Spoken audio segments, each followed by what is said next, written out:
Hi, welcome. This is Tamara Pitelen from Awakenings Show, Awakenings TV, and I'm here today with Badran and Tony Shoushani.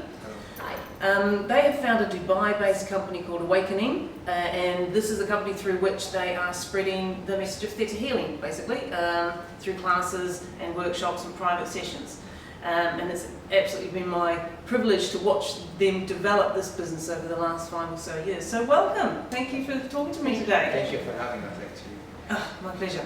Theta Healing is a energetic healing modality that was developed by an American woman called Vianna Stibal.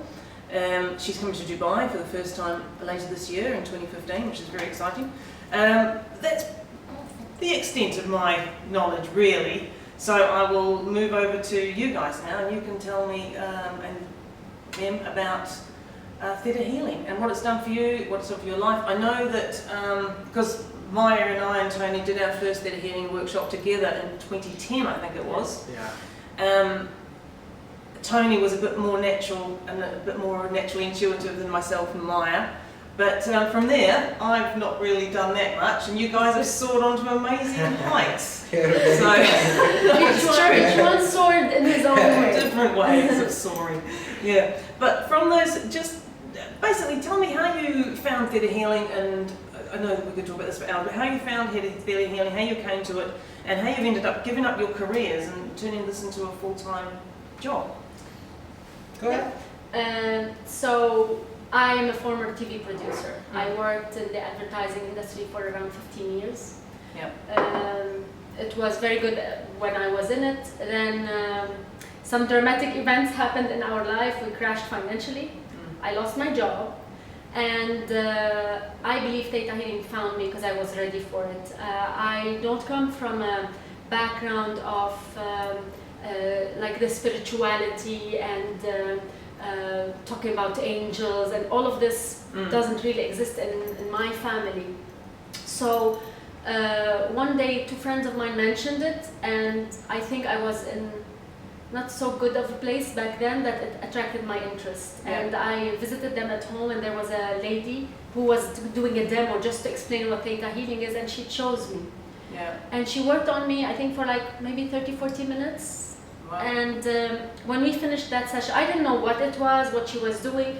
I just felt that something touched my heart and my soul. These are the only words I can really express. Of course, there's the feeling of like feeling better and feeling happier, but the thing that really caught my attention was that it touched a deep side in me. Yeah. And I started preaching about it, not knowing what it is. Yeah. I started telling people, you have to do this, there's something called Theta Healing, do it. And then Tony saw the change in me, and there was, I think, a class 2 weeks ago in Feb, the one we attended together. Yeah. So we signed up, and I believed at that moment everything in my life needed the work. Like financially, we were not doing well. Our marriage got affected because of all the financial trouble. It was in our second year of marriage, so you know, like usually people do the best stuff in the beginning and you travel, and we went downwards. Oh, okay. Yeah. So we went to class here in Dubai, and first part of the class, I didn't get it. It was too much for me. Yeah. It was too metaphysical, it was too, I'm creating my reality and the energy, it was too much for me. Yeah. Tony, it was his element.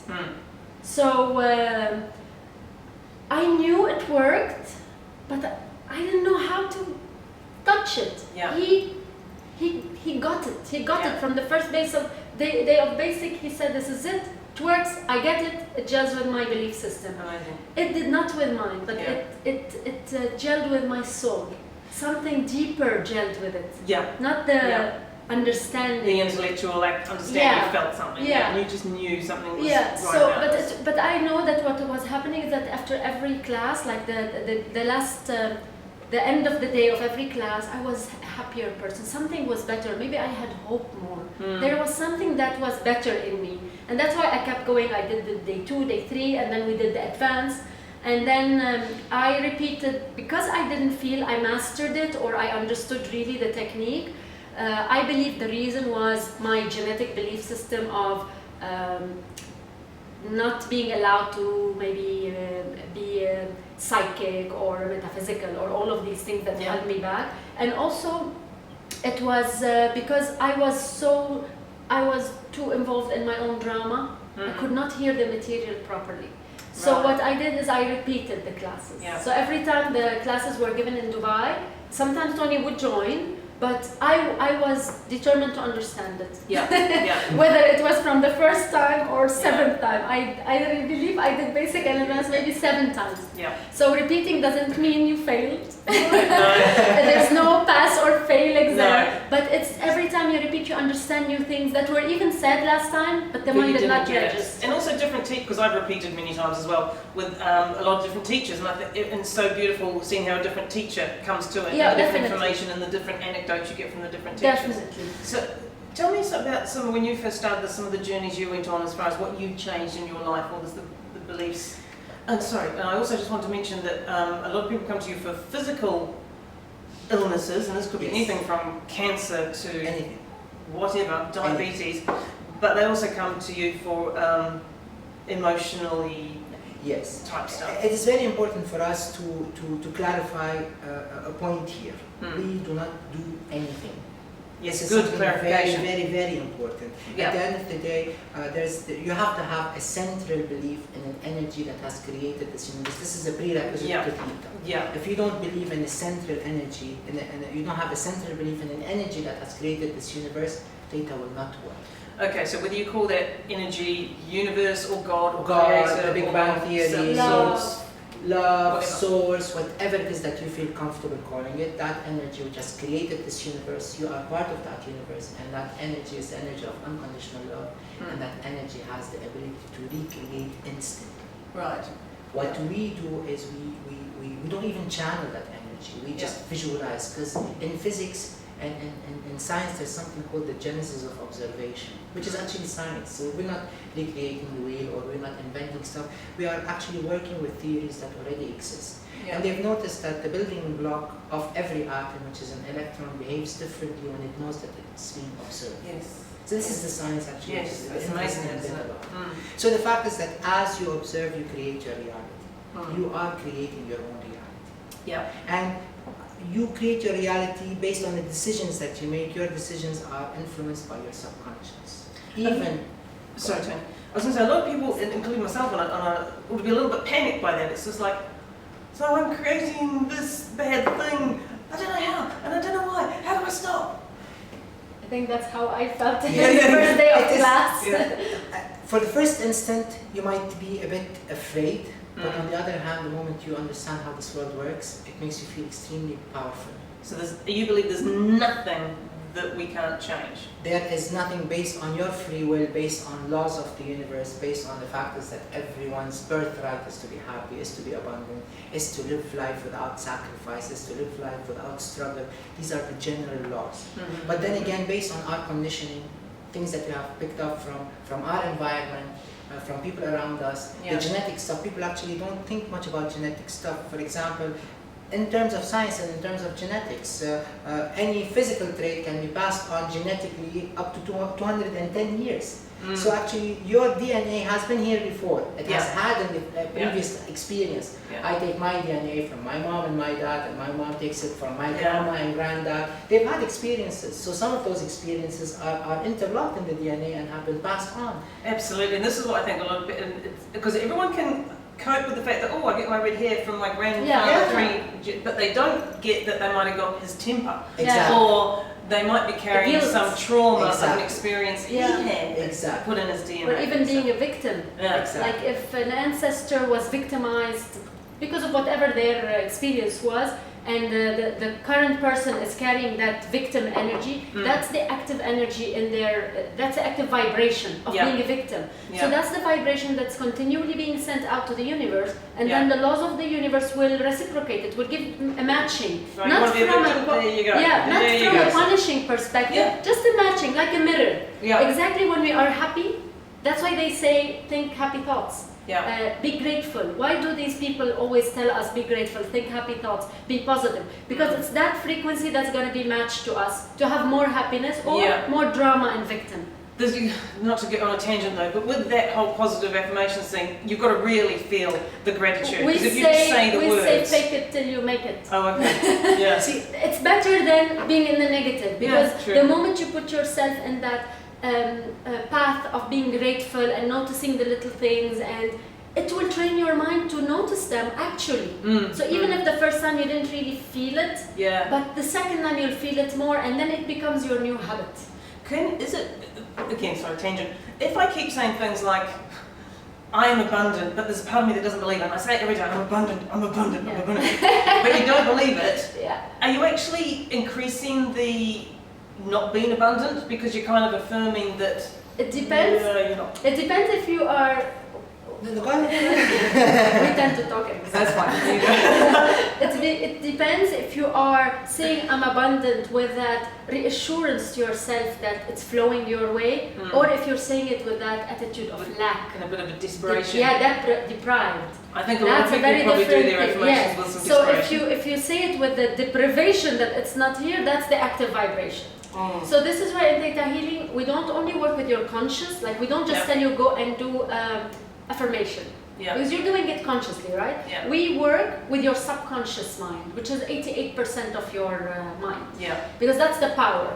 So we want that one to be abundant. We want that part to feel worthy of love. We want that one to believe that life doesn't need to be a struggle.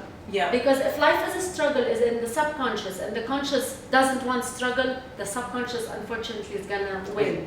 So we put the most positive frequencies there, so it can become the active vibration in you, so that the laws match it more and more. And that's how you will notice from even one session of Theta Healing, everybody sees changes. Each one's changes are very different. Some people, their changes are so extraordinary, really. They write blogs about them. It's like complete transformation. And some people see smaller transformation, not because it works on some people and it works. Some people allow it more, based on their belief system, based on their blocks or resistance. There's so many things that block a person from healing, whether mentally or physically. So it is very personal, and we deal with each person as a unique spark, as a unique story. Nothing is generalized in it. But to somebody who's maybe never heard of it, how do you sum up Theta Healing to someone who's got no clue about what this is? Well, to be very honest, it is about acquiring the tools that will help you in literally changing your life. There are no victims in this world. You're not a backseat passenger. No one is driving your life. Everything you have in your life is because on some level you want it. You've asked for it, you've ensured it's even if it's poverty or illness, some level you're asking for it. Everything. You tell me, Tony, it's not true. There are a lot of things that I want in my life which I do not have, and a lot of things which I have, I don't want. I tell you, it doesn't matter what your consciously think. Your decision making is very much, your subconscious makes all of those decisions based on your belief system. You have your consciousness is just plays a small part in your final decision making. You attract what you're putting out there. The universe works like a restaurant. You order a pizza, you get a pizza. You order a burger, you get a burger. Problem is we don't know what we're ordering a lot of the time, do we? Because your subconscious is doing all of that. But based on what is it that you have in your life is exactly what you're putting out to this world. Right. Tony, Maya, can we just go back to a little bit about the actual process of what happens when you are facilitating a healing on someone? Because again, getting back to the fact that you're saying you don't do the healing, are you saying that Source does the healing or the person themselves do the healing, or a bit of both? I think, okay, so if we want to make it very simple. So a client comes to me, let's say, and she cannot have a partner, or she cannot find true love. Let's use that as an example. The first thing I would do is I would shift my brainwave to a theta brainwave through a very quick meditation, and that's why Theta Healing is called Theta Healing, because theta is a brainwave. And when you are in that brainwave, you kind of go into that stillness mode a little bit. Like that's why people meditate, to go into that stillness, so that you can receive guidance from the universe. Guidance can be received in thought forms, in a picture, whatever. It's the language between you and the universe. So the moment I sit with my client, She tells me what she would like to work on, and then I would shift my brainwave to theta, and we say I connect to the source, but we're always connected. But that's just a term. It's just like to maybe still our mind and be the listener, the receiver of thoughts from the higher universal guidance. And the moment I connect, I will be guided on what her issues are on a subconscious level. For example, she might feel unworthy of love. She might feel that people who love her leave her because maybe her father abandoned her as a child. Many different reasons. And I'll start working with that belief. So I will tell her we do something called digging, which is actually to dig for the root of the cause. So I'll ask her, for example, what is the worst thing that you don't have a partner today? She might answer, I feel lonely. And I say, what's the worst thing about that? She will say, life will not have a meaning, I'll be depressed. She'll go deeper and deeper. And we have to go as deep as needed to reach something called the bottom belief, which is like the root. Usually you have to follow your guidance, and with practice your intuition becomes very strong to know when you reach it. I always connect, I always revert back to that guidance from the universe. And the moment we reach the bottom belief, it might have nothing to do with wanting love. It can be something like anything. As trivial and as funny as not feeling worthy of love, because or I'm invisible. Yes. She feels invisible. So we have to see when this started. So we ask her, when was the first time you felt invisible? She might say that as a child her parents used to fight. She would be standing in their room watching them fight, and they continued. They wouldn't stop, as if she's invisible. Something like that. It's just an example. Of course, not applicable on anyone that doesn't have love, just to clarify. So then I'm gonna take it one step further with her, and that's the turning point in the session. Is I'm gonna ask her, what did you learn positively from witnessing that fight, from feeling invisible, from all of that? And I can imagine a lot of people at that point will say, there are no positives. Exactly, and that's usually the first reaction, is there's no positive, Maya. I was a child, they used to hit each other, or I felt abused, I felt alone, insecure. I say, of course you felt all of this. But if you did learn something positive, what would it be? Usually people learn not to do it to others. So she says, now in my life, if I have a conflict or something with people, I maybe talk very with respect, not fighting and abuse. She might have learned to maybe stand up for herself, to speak up, to say stop. Different learnings. If we don't reach the positive learnings, her mind will not let go of the trauma. So we will not be able to change that frequency of feeling invisible. So she's got to see how she's benefiting from this. Exactly, because she's holding on to the frequency of invisible because it came with good learning. It's like a combo. And unless we tell her what are these, she will not release the negative. The moment that shifts, she's gonna feel.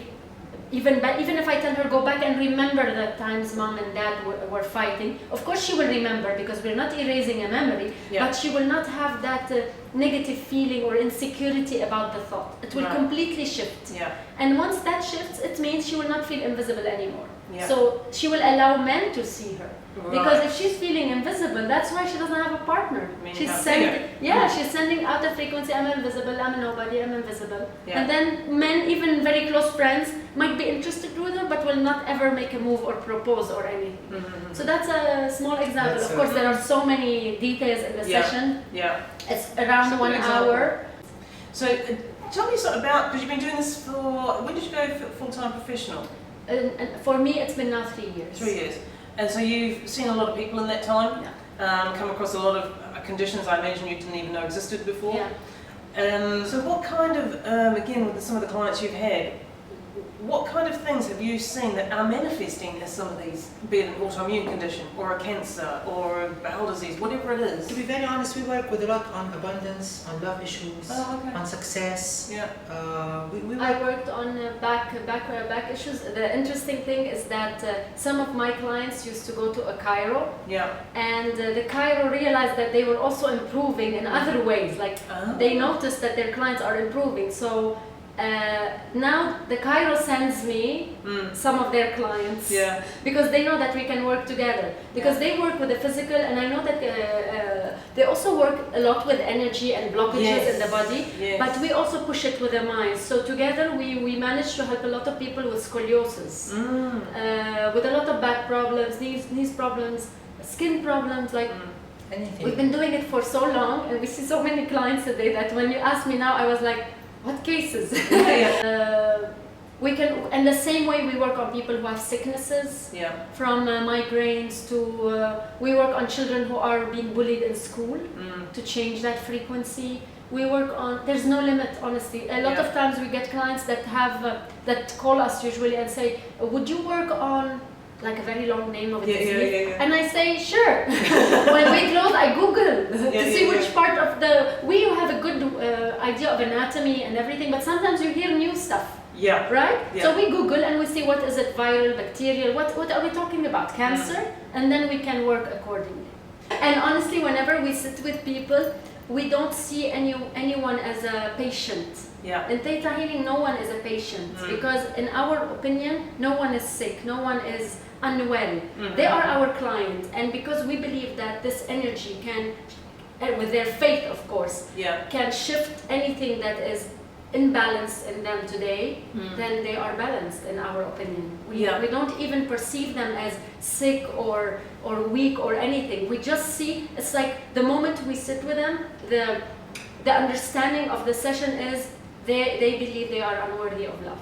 Right. Or they need a sickness to get attention from the partner. Or they can only be close to God, Creator, Source, if they have no money. Right. These are beliefs that can be in their subconscious, whether they have learned them in this life or they inherited them genetically or in other ways. From what I know of Theta Healing, the feeling unworthy or feeling that you've betrayed God in some way are incredibly common. Most people seem to be carrying these kind of beliefs. Any ideas why we're all carrying this stuff? Well, if you were to ask me, you look around you in this world and you feel that there's a lot of injustice. If you look around what's happening in the world around you, you feel that there's something not right. A lot of people actually blame God for it. They don't understand that this is our free will, and Creator does not. God does not interfere with our free will. This is just the way the world works. And seeing all of the famines and seeing all of the wars and seeing everything, it just makes people feel extremely frustrated, and it just starts questioning whether there's the Creator or God actually exists, and if He exists, why is everything happening in this world? And this is why the main issues, even on a subconscious level, consciously everyone, especially in this part of this world, people are very, very spiritual and very religious, especially in this part of the world, Middle East and so on and so forth. We are God-loving people here, which is great. And the fact is that a lot of us are very much frustrated about things that are happening around us and tend to blame God for the things that are going around in the world. So if there's justice, so why isn't, if there's so much injustice, why isn't God intervening? Why isn't He doing something about it? Why are being babies born with AIDS? Why are babies born with cancer? That's all class material. Because that's one of the biggest discussions that we have with our students. I mean, for someone who's new to Theta Healing or new to energy healing of any kind, it's the most obvious question. But I believe before asking those questions about our environment, why this happens to him and her, we need to focus on what's happening with me today. Where am I in my journey? Where am I in my life, in my marriage, with my friends, financially, health-wise, and start seeing why am I creating those imbalanced parts. And then check what my subconscious mind thinks about that part, about love, about money. A lot of people believe that money is evil, or money will take them away from their religion. Turn them into a bad person. Make them greedy and so on. So if their subconscious believes that money will make them greedy, they will, for example, sabotage a good job offer. With good money. They will sabotage it subconsciously. Of course, they're not aware that they're consciously doing it. They really want this job, but subconscious, the 88% is saying, no job for you. You'll be too rich. Yes, you'll be greedy. Exactly. The moment we change that frequency in the subconscious mind about money, and that the universe is abundance, and that they are allowed that abundance without being greedy, then they will allow the job opportunity. So this, your company, you're spreading Theta Healing, certainly in the UAE and also in Lebanon. And you've got Vianna coming to Dubai for the first time this year. It's very exciting. And I remember you telling me, Maya, just for the benefit of people here, that for you, you know, in the early days you struggled and didn't have the intuitive and all the rest of it. But you told me that when you did your teacher training, that's when it really started to kick in and you got it. Yeah, I believe meeting Vianna, so Vianna is the founder of Theta Healing, and usually she only teaches teachers. So if you want to become a practitioner, we teach you, or any other teacher. But if you would like to become an instructor in Theta Healing, she's the only one in the world now that teaches, that will certify instructors. So she was one teaching in India, and I wanted to go and take my basic and advanced teacher level, not because I was ready to teach, honestly, but something wanted to connect with that woman that made all this beautiful, or put together all this beautiful knowledge. And I remember that when I saw her and I saw how humble she is, how funny, how simple, simple, like normal. We usually say human, but of course we're all human, but you know what I mean? Like, she was so real, she was so genuine, she was so compassionate, no ego, no egotism, nothing, and so powerful at the same time, and very approachable. So I felt when I met her that it's possible for me to advance in Theta Healing. It wasn't anymore that caliber that I cannot reach because I was not intuitive, or at home we don't do this or we don't do that. It was irrelevant what my background was. She was so real and approachable that I felt if she could do it, I can do it. Because she also had a lot of struggles in her life, health struggles also. So her love for the universe, her love for humanity is also contagious. And you feel that it would be wonderful to match that frequency, or raise above your current frequency to match it. And since then it was honestly love of Theta Healing, love for Vianna. And we never stopped. Thanks guys, I think I'll stop there. Great, so much more we can talk about, but we'll save for another day, or go read a book. But, thank you, and all the best with Vianna's visit in November. That's just too exciting for words. Thanks for being with me today. Thank you. It's a pleasure. Thank you. Okay. See you next time. I'll leave some contact details at the end of this if you want to get in touch with either Maya or Tony about anything to do with Theta or Vianna's visit to Dubai. Take care.